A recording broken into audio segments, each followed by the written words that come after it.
Morning everybody, how are y'all doing today? I'm doing great myself because we have a little bit of Hogwarts Legacy salt left to clean up here. And I figured who better to help me than all of you guys. So today we're going to be taking a look at two pretty short things. We're going to be taking a look at a YouTube short talking about how, oh, you're supporting transphobia if you support Hogwarts Legacy. And then we're going to be taking a look at an article from, let's just call them a slightly biased news source. It'll all make sense once we get to them. And surprisingly, it's actually not CNN or Fox News. So yeah, without further ado, let's just get into this YouTube short real quick. It's a topic that won't seem to die, so let me make something very clear. If you buy the Hogwarts Legacy game, you are contributing to transphobia. Even if you consider yourself an ally, even if you yourself are trans, you are contributing to transphobia. And that is not an opinion, it's a fact. That's right, guys. If you want to buy a fun wizard game and roleplay in a world that's existed for decades now, but you haven't really had a way to do that yet, you're contributing to transphobia. And why, you may ask? Because the original creator of the series is transphobic. Forget the fact that there's hundreds of devs who worked on this game who likely aren't transphobic. Forget the fact that they've done basically everything they can to make this game as inclusive as possible. You know, you can make a trans character. There are trans characters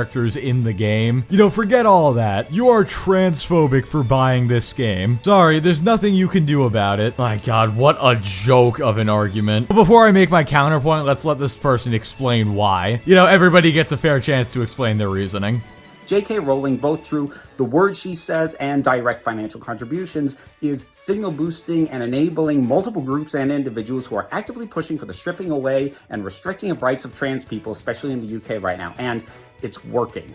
Okay, there's quite a few things wrong with this. First of all, J.K. Rowling is already a billionaire. Even if this game sold 0 copies, that would not change a thing for her. But do you know whose life it probably could change? How about the hundreds of devs who worked on this game? You're really gonna advocate don't buy this game because one person who's barely involved with development at all is transphobic, even though there's hundreds of other people who worked on this game who aren't. This is such stupid logic. Hey, lifeguard, why did you save that guy who was drowning? Didn't you know his dad is a racist? And now that you saved his son, he's gonna experience joy? I guess by this person's logic, we shouldn't be buying iPhones because then we support child labor, because that's how they get the materials they need for the chips. I guess if you buy a pizza from Papa John's, you support racism because Papa is racist. I guess if you buy a Big Mac from McDonald's, you support people getting paid minimum wage and getting treated like trash. See what I mean? If everybody went by this logic, nobody would buy anything ever. I mean, clearly you're recording this on a phone, which means you support child slavery, because like I just said, you know, that's how they get the materials for the chips. So better throw that phone away. Really, unless you're living in the middle of the woods, doing nothing but eating berries to survive, you really can't make an argument like this. It's just too stupid and too easy to disprove. I could go on all day with counter examples, like I could bring up Walt Disney or Dr. Seuss, but I'm not going to. Let's move on.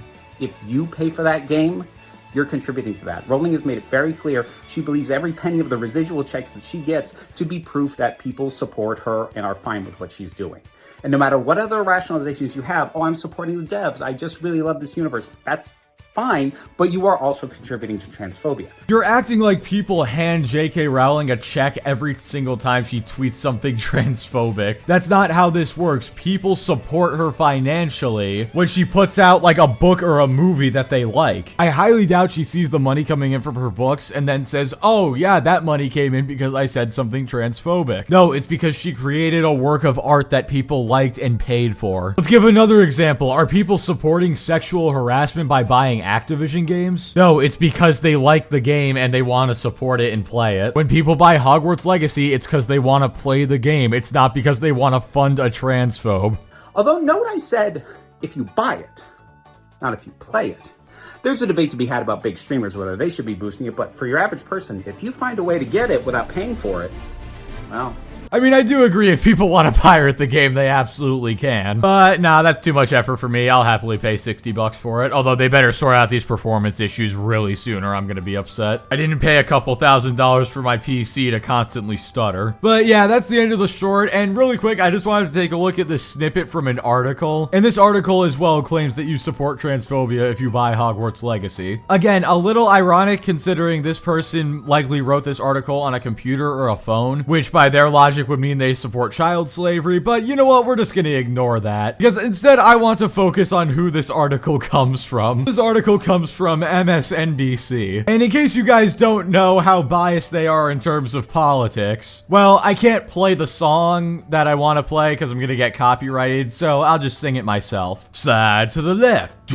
Slide to the left. But yeah, anyway, let's just go ahead and read this really quick. But separating the work from the creator isn't really possible in Rowling's case. Rowling herself has implied that her royalty checks are indirect indicators of the popularity of her views on trans rights. She will be profiting off Hogwarts legacy, and at least part of that profit will likely go directly into the hands of those responsible for pushing the fight to roll back trans rights causes Rowling has implied she donates to. Well, that's exactly the thing. They're all implications. And like I established earlier, Rowling is already a billionaire. She was already giving to these causes before Hogwarts Legacy released. Whether or not this game sold would not have changed the fact that she's going to continue to give to this stuff. And also, just because somebody buys the game knowing that Rowling gives to these organizations, that doesn't mean they want their money going towards these organizations. If that was the case, they wouldn't buy the game. They would give the $60 to the organizations instead. That's assuming Rowling gets all the profit, which she doesn't. She just gets a cut of it. And even if she was making all the money from it, again, you have no right to talk. Clearly, by buying a phone and a computer, you support child slavery. If you order from Papa John's, you clearly support racism. No, most people don't take a moral stance on this kind of stuff, because if they did, then I guarantee this game would have sold way worse. People see a product they like, they're gonna buy it. Not everybody is gonna do in-depth research into the history of what the original creator of a product has said, and then be like, oh, they said this thing one time? Well, can't support them anymore. I don't want this product. No, video games exist to entertain. I see a game that looks interesting, I buy that game. Now, obviously, let's just say the Ku Klux Klan released a video game, and they said that 100% of the profits would be going to burning people at the stake. Well, then that's an entirely different situation. But that's not what's happening here. And like the article said, Rowling was implying this stuff. She never actually said it. I guarantee a lot of the money she makes from this game is just gonna go to like clothing or food or her children. I don't know. Does she even have children? I don't know, and I don't care. Whatever, the point stands. But yeah, before I go off on too much of a tangent, let's go ahead and wrap this video up. Basically, the moral of the story is, if you buy Hogwarts Legacy, you support transphobia. Doesn't matter if you're an ally or even if you are trans. If you buy the game, you're supporting transphobia, because some of the money that this game makes will be going to one person who said some bad stuff. Forget the hundreds of other people who worked on the game who probably deserve to be paid well for it, who likely aren't transphobic, who put time and effort into making sure this game was extra inclusive. Because a transphobic person happens to be profiting off this game, if you buy it, you're supporting transphobia. So yeah, with that being said, thank you all so much for watching. Like the video if you liked it, dislike it if you didn't like it, subscribe if you want to see more, and I will catch you all next time.